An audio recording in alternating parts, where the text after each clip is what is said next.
Hello, class. Welcome back. This is the first topic to the introduction of anthropology. So it's the first topic of session 1 that we'll be covering. Let me start off by sharing our PowerPoint. Let me see. Here we go. Okay. All right, so today we're going to cover what is anthropology and what are the 4 subfields that are part of anthropology.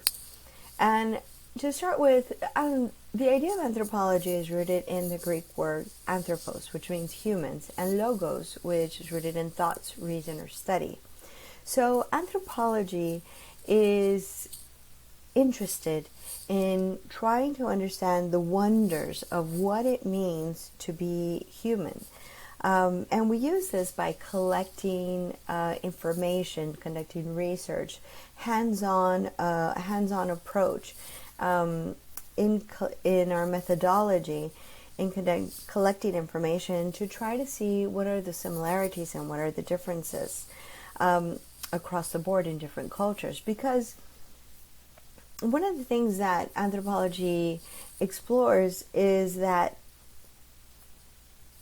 we're trying to understand, how, what gives meaning to our lives, why we do the things we do, because the difference in behavior and belief systems and practices across the board is very vast. It's gigantic, and so anthropology is interested in trying to understand the human experience. And in order to do so, it uses a holistic approach. We look at the whole picture by being able to integrate from all fields of study, from the biological and cultural aspects of humans. And this is why anthropology is considered to be both a scientific and a humanistic approach to understanding, to studying human beings throughout time. Because anthropologists are not the only ones that are interested in trying to understand aspects of what it means to be human. We have the field of psychology that will look at the cognitive, the emotional side, the mental development. We have, for example, economics that's interested in, production, the use of resources. There's the medical field that looks at the human body as an organism, and illnesses and practices that humans do that affect this organism. And we have fields like history and philosophy and art that look at human expressions and human achievements throughout time, ideas, and so forth. So what makes anthropology unique is that we are able to integrate from different fields and then apply it, a hands-on approach to looking at the whole picture. And this is why anthropology is holistic, and it's both scientific and human, and a humanistic study. So let's look at what is culture. When we're trying to understand what is culture, this will come up again and again. Culture is something that we learn. It's something that we are able to share. And they're socially transmitted ideas, values, symbols, behaviors that have helped humans adapt to their environment and give meaning to their lives. In other words, for you to be able to understand my culture, it's something that we must share or that you've learned. There are ideas that have been passed on. Or I could have a symbol. In order for you to understand what the symbol means, you would have to have understood, a broader aspect of it from the culture.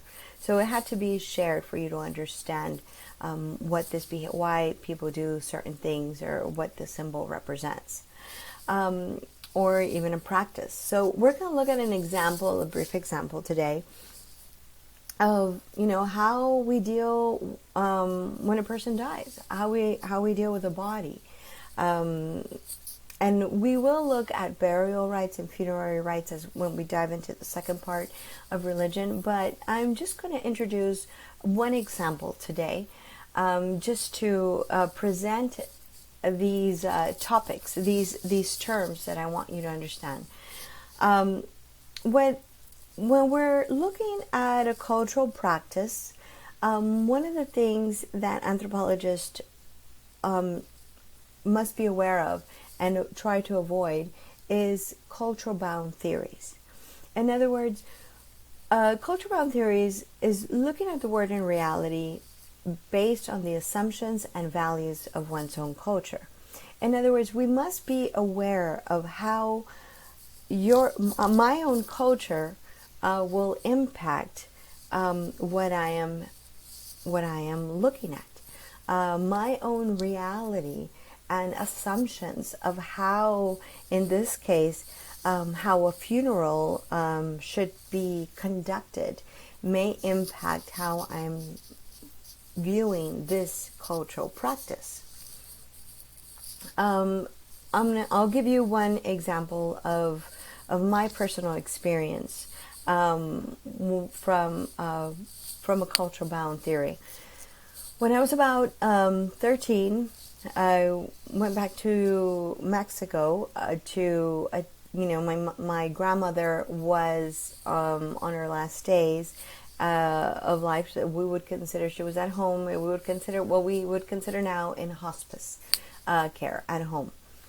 And so we were able to make the trip, and when we arrived, we were able to say our goodbyes, and she passed away that morning. So when we were there, fast forward on the whole emotional thing, I was expecting for an ambulance to come or the funeral home to come and pick up the body.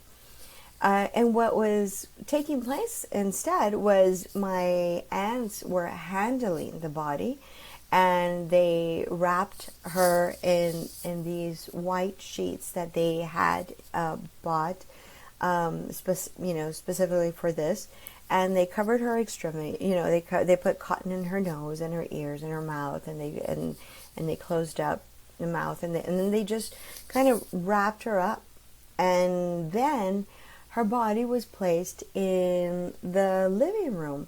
And I recall they placed it in something that looked like a glass, like a viewing. It wasn't a coffin. It was different, but it was on display in the living room. And they at this time, the town, it was a small village, fisherman village, that they live in, and word spread quickly that my grandmother had passed, and people started swarming the house. There was lines of people waiting to come in, and the living room quickly became a viewing center, a visiting center, a mourning center. And my family, instead of mourning or dressing in black or so forth, they started cooking and sent someone to bring drinks, so from soft drinks to, little beers and waters and stuff. Everything was being passed around. So they were being they were hosting, and just people kept coming and going all night. It was almost like a 24-hour visitation or vigil that they had for her. And then in the morning, her body was carried out by my father and other family members, and it was taken to the church for the mass, and then it was sent for cremation to be sent to the cemetery.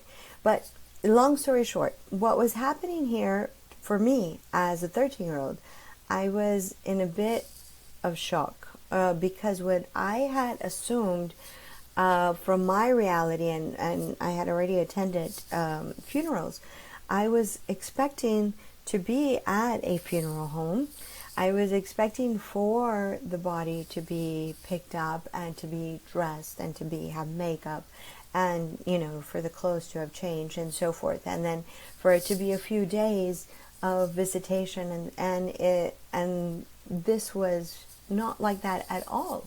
So this is one example of cultural bound theory. I was just assuming the way I had grew up viewing funerals was the same everywhere else, and this was different. I'm going to present another example of another funeral practice, something that is more upbeat and a bit more lively. And some of you may have already attended one or seen one if you've ever traveled to New Orleans. These have become almost a part of the tourist attraction when they take place, because they're public events. You'll look at the difference where the person's life is celebrated. There's upbeat music, there's dancing, there's a parade, there's dressing, different types of dress, umbrellas, and very sharp dressing, walking all the way down, accompanying the hearse all the way down to the cemetery. You may need to adjust your volumes if you find it too loud. Let me start this video.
All right. So as we see, this is the music starts off a bit slow, kind of slow pace, lower, tones, and then it gets very it takes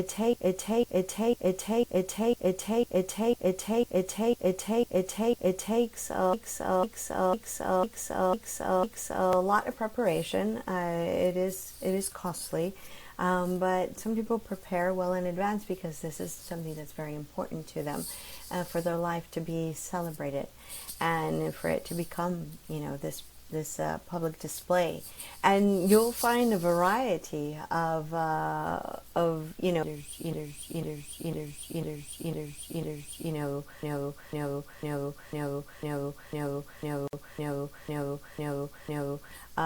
sometimes drinks, etc.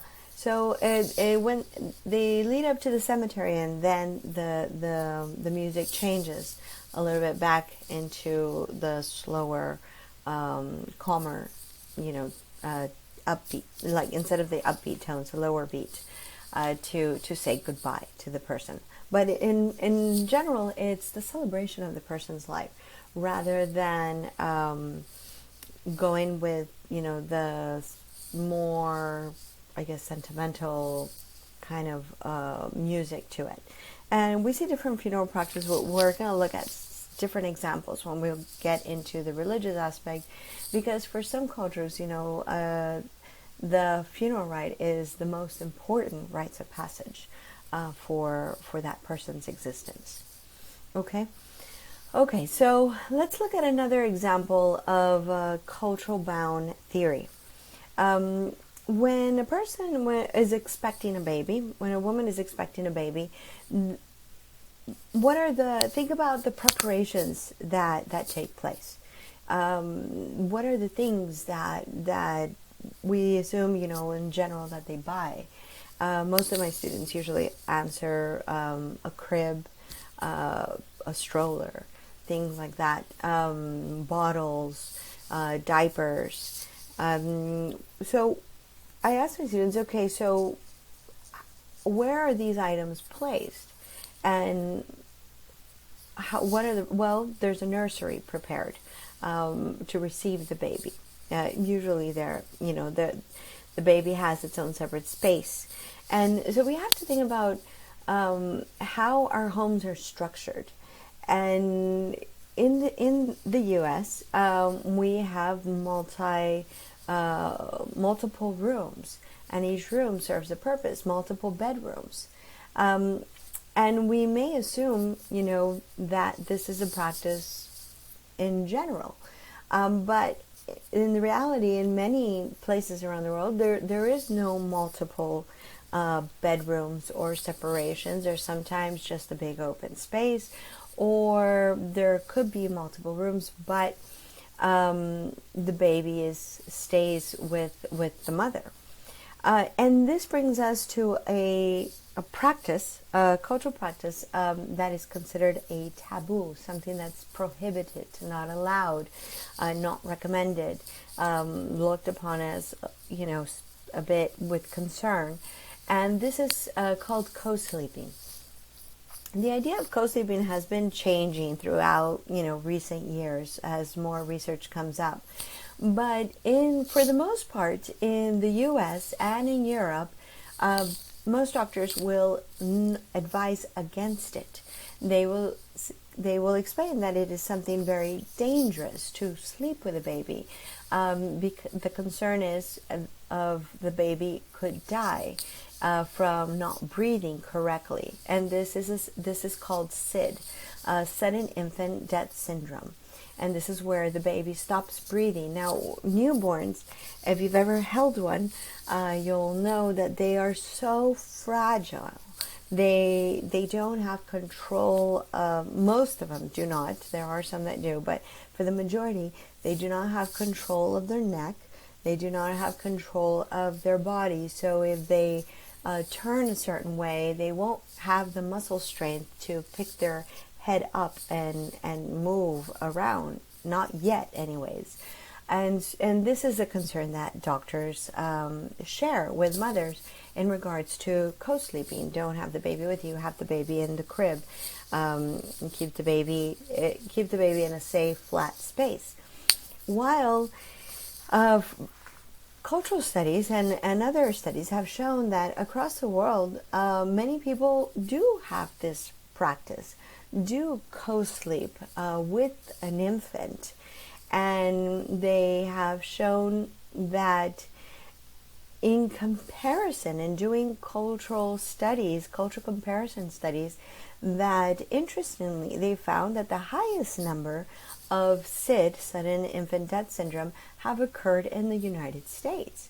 And even though we have all of these tools in place, monitors, cribs, certain mattresses, and all of these things, we still have the highest number of this occurring to babies. And cross-cultural studies have looked at the benefits of co-sleeping with a baby. As the baby just came into this world, and being close to the mother reduces the anxiety and crying. And it also has the baby, it stimulates for the mother, as the mother's body is reacting to the baby, it stimulates breastfeeding. And there's, a lot of studies on the benefits of breastfeeding for both the mother and the baby, from nourishment to emotional, hormonal help for the mother and so forth. So both benefit from breastfeeding. And in other cultures, breastfeeding is more prevalent than in the US or in Europe. However, this has been changing over the last decades. As this information becomes more mainstream, we have seen how there's been adaptations. While in the US and Europe would still heed the warning from doctors. The fear of doctors is that you're sleeping with a baby. Mothers are so exhausted. They can easily, drop the baby or worse, squish the baby. Especially if you're sharing the bed with someone, and a pillow could fall on the baby, or someone can turn around and in a second, could hurt the baby. So completely understand that. However, being a very innovative culture and having this information, borrowing from other cultures, new inventions and tools are always created. For example, in the case of co-sleeping, new cribs have been designed to attach to the mattress, to where the mother can easily reach over and touch the baby to soothe it, or be able to, just easily transfer the baby to her to be able to breastfeed or hold it, or likewise. Or there's even, certain portable cribs that, that portable, sleeping cribs that you can put in the middle of the bed that have a barrier around with a mesh, still very breathable, but it at least gives the baby some protection, that the person should be able to feel the frame around it. And this is another example. This is one of my favorite pictures. I took this picture in Guatemala, in Antigua, and I was in a corner and I was looking at how these two groups of women were about to cross paths. And I noticed, one woman has the modern baby carrier, and a Mayan woman has a baby wrap, and baby wraps have been used for many years in many cultures around the world. Having the baby and the children close to the mother is a practice that we find very common in indigenous cultures. And so when they crossed paths, I was able to capture the moment when they both stopped and were observing each other. And this is an example of, learning from another culture, adapting and creating our own tools. But you will still see a difference. We have here one mom carrying an infant child, and then we have another mom here carrying a child that you could tell is, way into toddler. And so indigenous women carry their children way up in age, as opposed to what we are still adjusting to carrying the children maybe until they, they learn how to walk and so forth. Okay.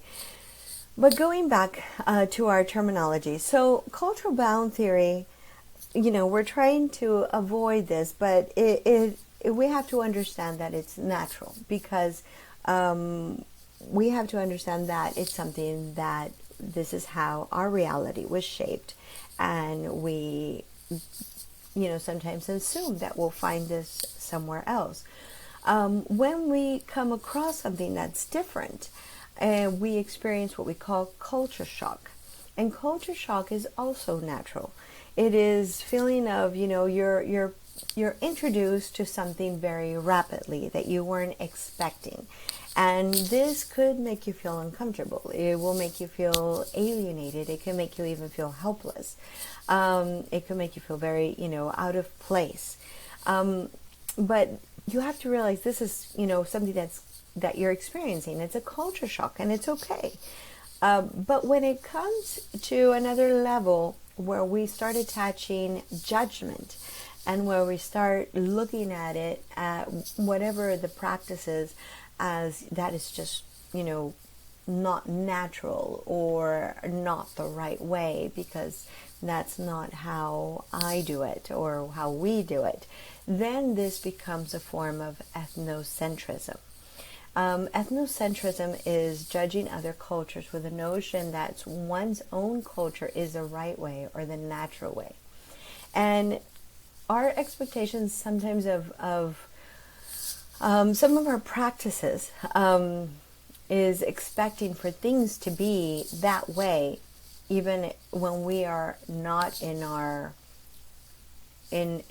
cultural realm. In other words, when we travel abroad, this is where we could experience a lot more culture shock, but we have to pay attention if we are also expressing a form of ethnocentrism. Let's look at some examples of ethnocentrism. If you look up studies on complaints or ideas that people have of people from the United States in particular traveling abroad, we have a bit of a reputation for our expectations. And I ask my students always, like, okay, let's think about this. When we travel, in general, wherever you go, and you pay for a hotel, what are you expecting when you pay for a hotel? And I said, well, a private room, private shower, some AC. I expect soaps and shampoos, room service, and we go down the list and list of other accommodations that our hotel industry provides. But in general, if we look at, from the most affordable hotel to luxury hotels, there is still some framework or like standards that are in place, right? Like just maybe AC, private bathroom, perhaps some, traveling accessories like soap or towels or things like that.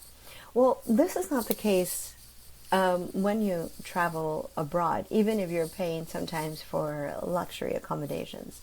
The demand for AC, air conditioner, when you're traveling abroad is something that, that you will not find everywhere. Most people, a lot of, different places around the world do not use AC. I have family in just looking in Mexico, for example. The majority of the people do not have air conditioner in their home, no matter how luxurious and big it is. They have individual units in the rooms, and it's not running all day. Sometimes they just use it, for example, at night if it's very, very hot. If it's a very hot night, that's when they run the AC. And this is something that has come into practice in the last recent decades, because they have designed AC units to be more slim and more, adaptable, not like the old AC units the window units that face the window, that have part of the system outside the window and so forth. So AC is a big one. It's a big one, and I'll share some stories in regards to that. I had a friend that I was doing research in Belize, and they traveled to a luxurious resort that's in a reserve, and this is a nature reserve. So when they got there, the accommodations were mostly like cabins, and there's no AC. Beds have the nets, like the mosquito nets, to protect, that have to be tucked in around the bed, and so forth. And my friends were very upset that they were paying for such luxury accommodations, and it didn't have AC, or the electricity was not 24/7. It ran on a generator, so it cut off at a certain time. And this has happened as well for, taking family members. I remember taking a family member to Tulum, and we stayed right at the beach, in a cabin. And for me, it was, beautiful being able to be there, look at the waves, hear the water, being so close. But for my family member, she, when the lights went off early on, because it was also on a generator, and the mosquito, I had to show her, okay, this is how you sleep. And you have to tuck in the mosquito net all around your mattress to make sure no bugs or anything gets in. It was just too much. It was just too much. So these are ideas, these are culture shocks. But when it comes to perhaps going in there and demanding better service, or what did I pay for, etc., where's the AC, then it becomes a form of ethnocentrism. Other examples that we have about people from the United States that make them very noticeable when traveling abroad is our way of dress. And when I ask my students, okay, let's, not everyone, of course, but we're looking at in general, what's the idea when you think about how we dress in general? And being here, in Austin, my students said, well, we dress very comfortable. I said, yes, how? Well, shorts, tennies, sandals, t-shirts, etc. I said, yes, well, this is a form of, when we're traveling abroad, we also have to kind of look at the area that we're traveling in, because we stand out very easily because of the way we dress. Americans tend to dress very comfortable, wearing tennies, cargo shorts, t-shirts, big logos, big brand names. So all of these things are things that, take into account where you're traveling to, and where you will be, because it helps you adapt and into the culture more. In my experience, one time we were doing research in a little village, and we got invited to the village evening festival, and we got invited to spend the night at one of our informants' homes. And so we accepted, we gladly accepted, and so we conducted our research. We're doing field work all day, and then we stopped at our informant's house to get ready for the night and the festival. So when I got there, I had, I just had a backpack with me, and I had my jeans and kind of hiking boots on, because the terrain there is just very rocky, a lot of limestone, and just a t-shirt and maybe another white shirt, a long sleeve under, just to protect me from the mosquitoes and the sun, and etc. So when I got there, my host asked me, okay, you guys ready for the festival? Yes, let's go. And he's like, are you going to change? And that's when it hit me. And I thought, oh my, I didn't bring I have another change, but it's kind of the same. And I told them, well, I can change, but I brought another t-shirt and another pair of jeans. And I said, oh, it's okay. You're from the US. Anyways. And that's when I said, this is part of it. I should have prepared. I should have known that it was a festival that everybody's going to see us with him. And while we will stand out very, obvious that we're not from there, that we're foreigners, still I think it would have been a bit of more appropriate to have dressed up a little more, since everybody at this festival really went. You could tell that they put a lot of effort in their clothes. I mean, this was embroidered. The women, the young girls, had their hair with lots of flowers. It was beautiful to watch, and so we felt really, really out of place there. All right, so we can go down the list of several practices that we can conduct, from being ethnocentric, as demanding things to be converted in our currency. If you're going to be traveling abroad, and now it's so much easier being able to have access. Not all places have internet. So if you're in an area that won't have easy accessibility to translation or to access to the internet to make your own conversion or so forth, you have to do your research a little bit ahead of time. And at least also, I always recommend my students, when you're traveling anywhere or trying to understand or learn something from another culture, try to learn at least some of the basic words in how to ask for something, how to say thank you and no thank you, and just basic things that you would need. This will go a long way in people opening up to you, rather than getting to a place and being, do you know English? Who knows English here? Almost kind of demanding someone know your language when you're not making an effort to learn the language that is practiced there. So let's think about those ideas, and there's a lot of other examples that we can look at. You can think of some your own, and you can put them down as in your notes as well. Oh, okay. All right. So in general, what I want you to walk away with in anthropology, and when we're looking at these examples, is I want you to learn what is cultural relativism. And this is the approach that says that cultures should be analyzed with reference to their own histories and values, rather than according to the values of another culture.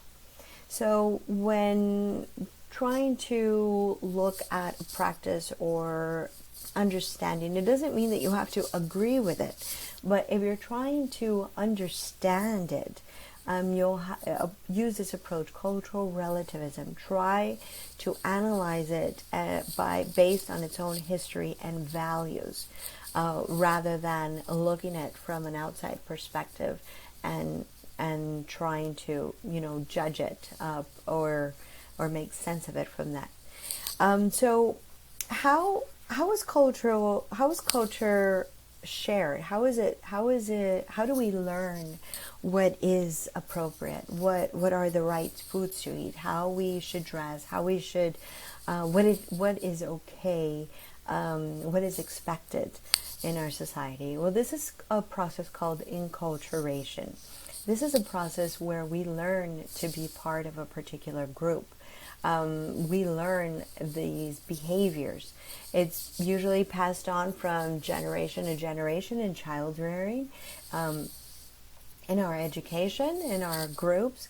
If you look at child development, you start paying attention how parents educate their children is a main thing, and then how they start socializing in their groups and how they start learning aspects of the culture from there. All right, so I'm going to give you one example of cultural misunderstanding and also culture shock. So here we'll be able to apply both. This is a story about a man from Tonga, and this is from the Pacific Islands that are on the South Pacific Ocean, off of Western Sonoma, as you can see the little dot there. But this family had relocated to Salt Lake City in Utah, and this man saw an ad for a pony, and he replied. He made the appointment. He met the rancher. He purchased the pony, and did the exchange. And when the man asked him, why are you buying this pony? He said, it's for my son's birthday. And so that was, they handled the transaction, and the man from Tonga purchased the pony, walked him to his truck, and the rancher was still looking at him. And then the man took out a 2x4 and knocked the pony on the head, clocked him several times until the pony died, put the pony in the truck, and drove off. So the rancher was completely in shock, and he called the police. He provided the driver's license, and the police showed up at the man's house. And when they showed up, they found the pony being roasted over a lua pit. And when they approached the man and talked about the situation, he explained that in his culture, for special occasions, they eat horse meat. And this is why he had purchased a pony in celebration for his son's birthday. And so in many places around the world, eating horse meat is a norm, and also in some cases it's a delicacy, as in Japan. And there's places, where they consider this meat to be healthier all around, as leaner, less fat, less cholesterol, tastier, etc. So it's used as, in special occasions, and so forth. So this is an example of culture shock and cultural misunderstanding, because let's look at our culture. We don't, in the U.S., it is looked almost as a taboo to eat a horse. There's several states that even have laws against it. I think it was California, New York, Oklahoma, and there's several others that actually make it illegal to consume or to slaughter a horse for consumption. There is a lot of controversy when you look up this topic of horse meat. There's organizations that really are fighting against this. Here in Texas, there's horses are sold, and they go to Mexico, and in Mexico they are slaughtered and sold as meat. Horse meat is not consumed all throughout Mexico. There's just certain areas, but they have this practice also in Canada. Some horses are. So anyways, here in the U.S., we do not have horse slaughterhouses. Is what I want to make. Make this point. It's because it's not part of our food chain. It's our cultural food chain. Even though we are a country of immigrants, and people from all over the world, for the most part, in this country, they do not. It's hard to find horse meat. There are some places where you will find it, and I've heard some students mention in Laredo, Texas, and I'm sure in different other. I'm sure you could find it, but nonetheless, it's not something that is served at a restaurant, or it's our everyday food. It's not something that we can find at your general grocery store, because for us it's still a bit of a culture shock. How we view horses is almost how we view dogs, almost as we view them as family members, as pets. They serve different purposes for us, rather than how we view cows. Horses are their sports. We ride them. We have them as pets. They're therapeutic. Look at how we look at our pets, at our dogs, at our cats. And so this is this is an example of a culture shock and a cultural misunderstanding. But how, and this will be an example of enculturation. Remember, enculturation is how we learn to be part of a group, how we learn that this is, appropriate behavior. And this is an example of child rearing. And you may need to adjust your volume if it's too loud. I always adjust it, but it goes to the loud. Hey guys, welcome to the Doko Sorry about that. Kids. My name is Tristan, aka Jukebox. My name is Marla Tarani, aka Itzy. My name is Zula Opa, aka Drew. And today we are trying horse.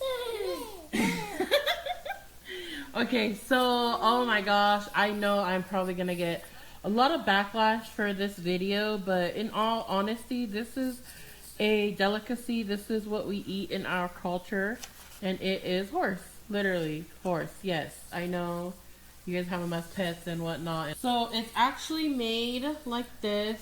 They shred the meat, they cook it, they season it. It's called loloi. So now they're gonna eat it. Go ahead. Tell me how you guys like it. Can I have some sauce? Evil. Okay, Ifo. Word pop. What does Ifo mean? Good. Okay. Describe it. Evil. Ifo. Mole fagatonga, okay? More fishy fishy. More fishy fishy. Why? Because I added this. It's fifisi. Fishy. Yeah. What are you told me? Sige, you vai? Okay. How do you guys like it? Evil. Ifo? Yummy? Yeah. Thumbs up? My kids love horse. And manioke. So here we see an example of enculturation, introducing a food that is traditional in their culture, and also we also see how they're learning words that would be traditional to their culture. And again, when you look at when we go into the topic of food, we'll touch on some ideas of foods that are taboo for us again. But like I said, in many countries, eating horse is a delicacy. It's something very special. Okay, now we're going to dive into the 4 subfields of anthropology. This is how anthropology is studied and applied. The first subfield is physical or biological anthropology. The second one will be linguistics. Third will be archaeology, and fourth, cultural anthropology. And applied anthropology is when we apply anthropological methods and research to try to solve a human problem. And in all of these 4 subfields, we always apply anthropology methods and the research to resolve an issue, and we will give examples of this as well as we dive into each. All right, so physical anthropology, also known as biological. Here, they're looking at human beings from the biological perspective. How humans have evolved, how our bodies have changed and adapted according to the environment, according to our access to, certain tools, food, just our surroundings. So paleoanthropology, I highlighted the word paleo to give you this reminder. Paleo means ancient. And paleoanthropologists, they try to recreate human evolution. And the way they do this is they look at fossils, they look at the bones, they look at the they could do genetic testing, extract DNA.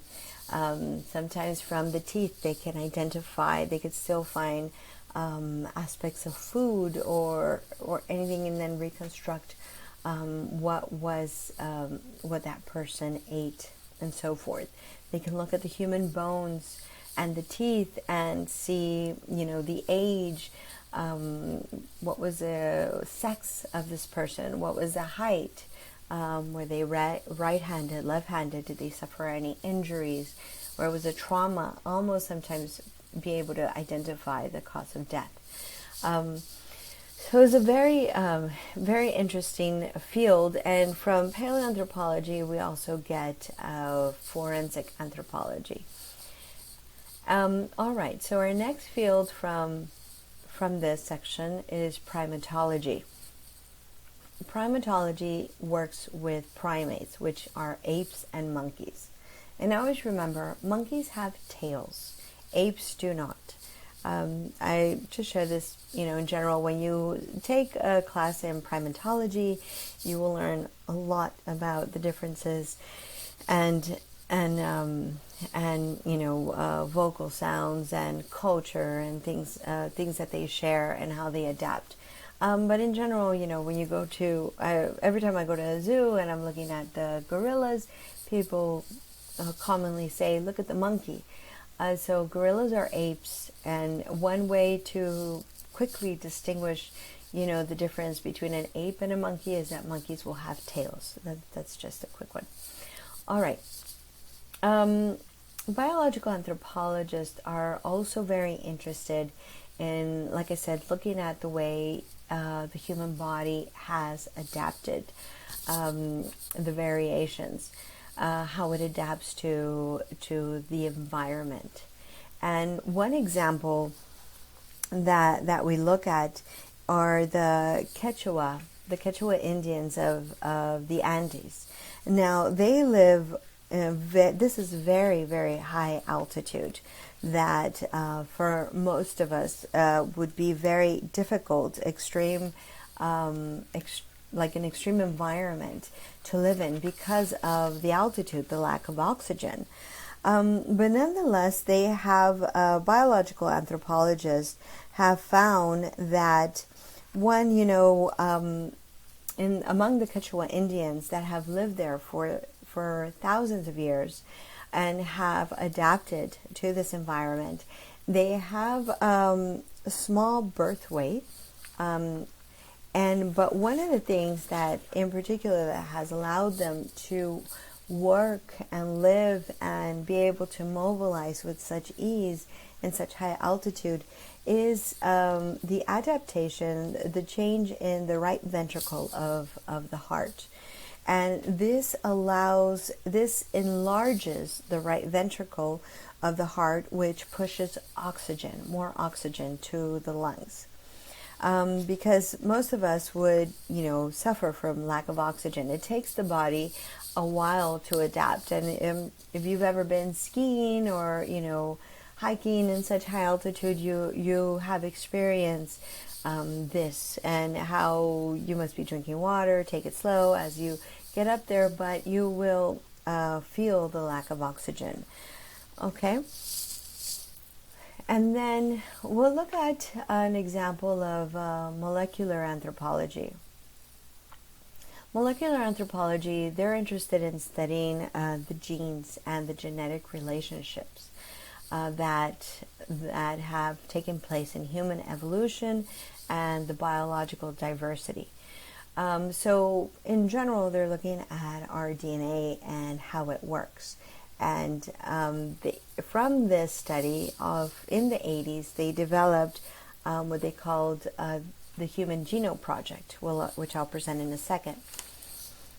Okay, so here we have an example of what forensic anthropologists do and how they have helped solve, some human questions. So, like I mentioned, forensic anthropologists, they work with the bones, they work with the remains of the human body and trying to piece together the puzzle of who this person was, how old this person was it male or female, what traumas did they suffer, and trying just to how old these bones are, to try to piece together again, like I said, the puzzle. And they work with of course with the other fields to put this together. So in the case of Guatemala that we see here, in Guatemala they started a foundation, the Foundation for Forensic Anthropology. And this was after they experienced their civil war in the 1980s. It was a horrible civil war that over 200,000 indigenous people, Mayans from Guatemala, were killed. And they were placed in mass graves. And therefore, after the Civil War in the late 2000s, they finally opened up the country and invited for this organization to try to, uncover the bones and put things, piece together the puzzle, and trying to find the remains of the missing family members and so forth. Over here in New York, in the 90s, in Lower Manhattan, they were constructing a high-rise. And as you know, when they're constructing, they must dig in deep, depending on, how high they want to go. So the workers, as they were digging, they came across a massive burial ground. They found, so many bones that they called in forensic anthropologists, and working with historians, working with other groups, the archaeologists. They were able to unearth about 15,000 to 20,000 people that were buried at the site. And working with, of course, like I said, archaeologists and historians, they were able to identify that this was an African burial ground from the time of slavery all the way from the 17th and 18th century. And this area, this piece of land, instead of being transformed into a building, they transformed it into a memorial. Okay. All right. So this is a video of an example of the advancements of what came out of the Human Genome Project. So the Human Genome Project was trying to look at the DNA from across the world, look at the sequence. They were able to collect DNA from all over the world and trying to piece together the puzzle of migration, of adaptation, of diseases, and so forth. So the idea was not only to put together our evolutionary history, but also an advancement for preventative medicine. As they decode the DNA, they were able, in some cases, they were able to identify if certain groups of people were more prone to having a disease, and could it be prevented or adjusted and so forth. Now, this comes with some ethical questions, okay? And we'll review it after the video. I want you to see the video first, and then I want you to be thinking about these questions that come up.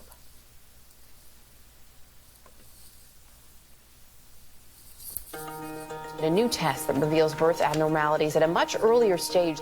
Every new advance in prenatal screening Diseases are being literally stopped in their tracks. Brings difficult questions. Red identifies the chromosome 21. What's normal, abnormal? Where do you stop? Do you think that this could lead to a world without Down syndrome kids? Oh, this is eugenics. Weeding out specific communities that we deem as fundamentally unfit. 100 years ago, eugenics was the law, part of a plan to stop the so-called genetically inferior from having children. Tens of thousands of people were sterilized as a result of these laws. We need to really understand how that happened, and we shouldn't let it happen again.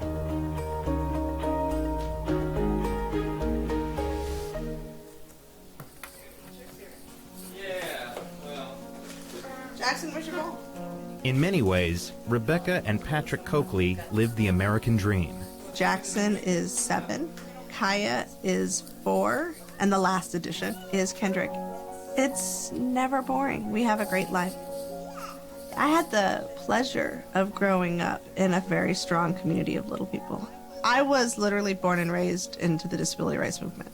Rebecca is the second generation of her family with achondroplasia, the most common form of dwarfism, and is an advocate for people with disabilities. We need fair pay. We need family leaves. Our issues are fundamentally women's issues. I was in the White House for 2.5 years as President Obama's chief diversity officer. It was an incredible experience. In August of 2017, she published an editorial about genetic engineering and prenatal diagnosis. So as the testing becomes more and more available, obvious fear is that people will abort kids like that cute girl riding the scooter outside because of what they don't know. That my children may end up being the last generation of people like them. I think we can look back historically, and it's scary. What is the bearing of the laws of heredity upon human affairs? Eugenics provides the answer. The idea that society would try to eliminate groups of people based on real or perceived disability is not far-fetched. One of the terrible things about eugenics was that it basically declared certain people had lives that were not worth living. In the early 1900s, the American eugenics movement arose as a response to increased immigration and rapid social change. New York City was now a restless and thriving metropolis. People are moving from farms to cities, and there's a lot of poverty and crime. So a number of scientists became convinced that this was the result of hereditary feeble-mindedness, and you could actually improve the human race by controlling their heredity. It was completely wrong, but it fit with long-standing prejudices that people had. They would hand out awards at state fairs to families that represented the best in American society and encourage them to have kids. On the flip side, they started pushing for laws allowing states to sterilize people that they judged unfit. Eugenics programs were set up in more than 30 states. They would draw these elaborate family trees, and they would note whether these people had a normal intelligence, and then say, aha, you see, there are lots of people in this family who are feeble-minded. Forced sterilization was even approved by the Supreme Court in the 1927 case Buck v. Bell, dramatized in the film Against Her Will. I believe that preventing Carrie Buck from childbearing is our duty. In the late 1920s, support for eugenics began to wane as new research undermined its basic ideas about heredity. And then in World War II, Nazis adopted American eugenics. And they said, well, not only are we going to sterilize people, we're going to kill them too. So after World War II, eugenics as a movement completely collapsed. Despite her fears, Rebecca Coakley says reproductive choices must always be personal, and that it's important to remember eugenics laws prevented people with disabilities from making these kinds of decisions for themselves. As a woman who is very pro-choice and believes that that's a fundamental right, it is hard to talk about the fact that people are going to abort kids like me. that's why having conversations like this is so important, to get out there, to show people that we have a life worth living and a life with dignity. I love you. This is a plasticity kind of Genetic screening was not always so complicated. When it began in the early 1970s, it was seen as a nearly miraculous way to prevent horrible suffering. There you go. It was really scary because we knew that there was something going on. Shari and Jeff Ungerleider's first child, Evan, had Tay-Sachs, a fatal genetic disease. Children like Evan appear normal at birth, but soon deteriorate. It's horrible. His children go blind and deaf. They can't move on their own. They can't express what they're feeling. On a good day, he would have 24 seizures. There was nothing that we could do for Evan except keeping him happy, out of pain, not suffering. Happy birthday. There is nothing worse than knowing that your child is going to die before their 5th birthday. A family's chances of having a Tay-Sachs child are greatest if they are of Jewish heritage. Tay-Sachs is caused by a mutation in a single gene. In 1971, a test was developed to identify Tay-Sachs carriers. If both parents carried the gene, there'd be a 1 in 4 chance that the fetus would have this disorder. The Jewish population said, let's start a screening program. A simple blood test provides a way to prevent this tragedy. A Tay-Sachs testing will be held in your community soon. At synagogues, at Jewish community centers, they just set up tables, drew blood, identified the carriers. Okay, buddy. After Evan, Shari and Jeff Ungerleider terminated one Tay-Sachs pregnancy and had 3 healthy children. Shari is now a speaker and advocate for screening. I believe knowledge is power. I loved Evan more than anything. I mean, he's my first child. And if there was any way I could have spared him, I would have. Actually perform the genome sequencing.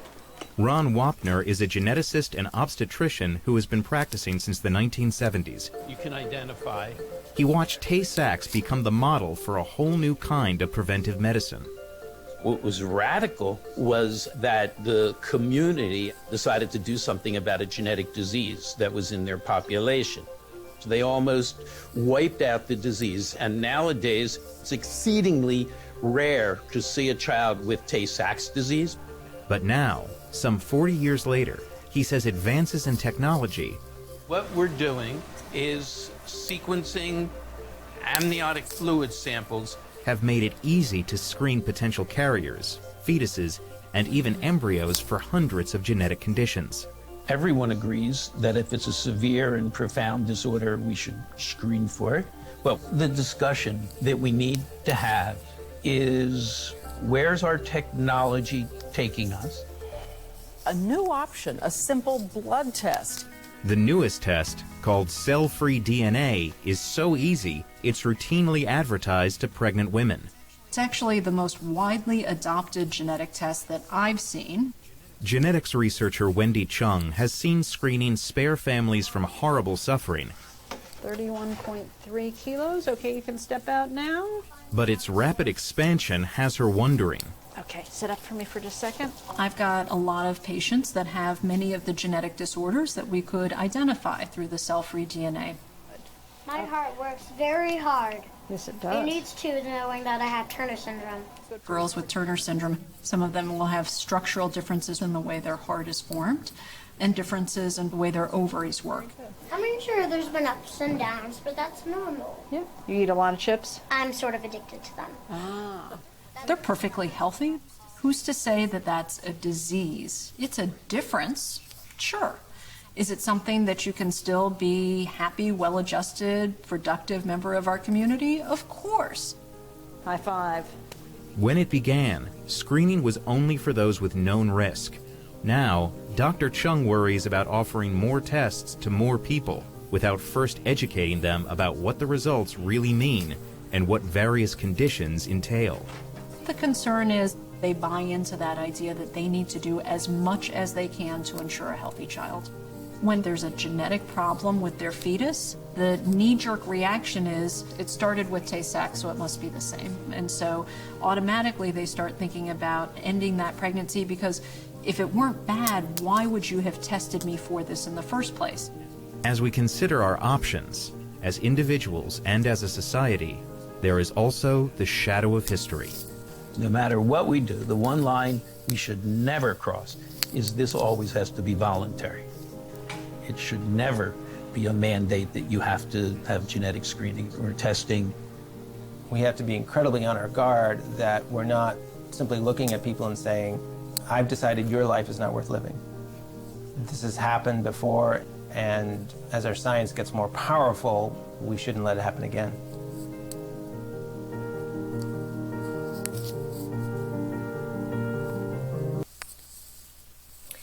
All right, so as I was saying, the Human Genome Project that started in the 80s has been able to answer so many questions for us in human migration, evolution, adaptation, and also has been used with the idea of looking at preventative medicine.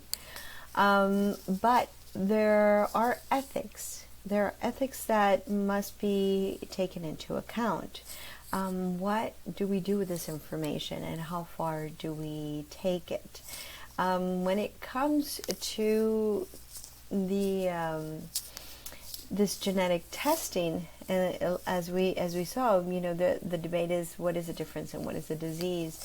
And I think parents and people just need to be very, very well informed, rather than to be automatically scared and go into before they make any decision. But we also have to look at our history here in the United States and all the other parts of the world, such as what's happened in Germany. And we have to remind ourselves and understand this history so we never repeat this again. This idea of trying to create the ideal race, the ideal human, really led to a lot of harm and disaster and a lot of human suffering. And this is going to come up again, this eugenic movement that took place in the 1800s and 1900s. It will come up again in anthropology, and we'll see how the field of anthropology was called into play and to play a part of this. But for now, this is just an introduction to just some examples of what biological anthropology looks at and works with.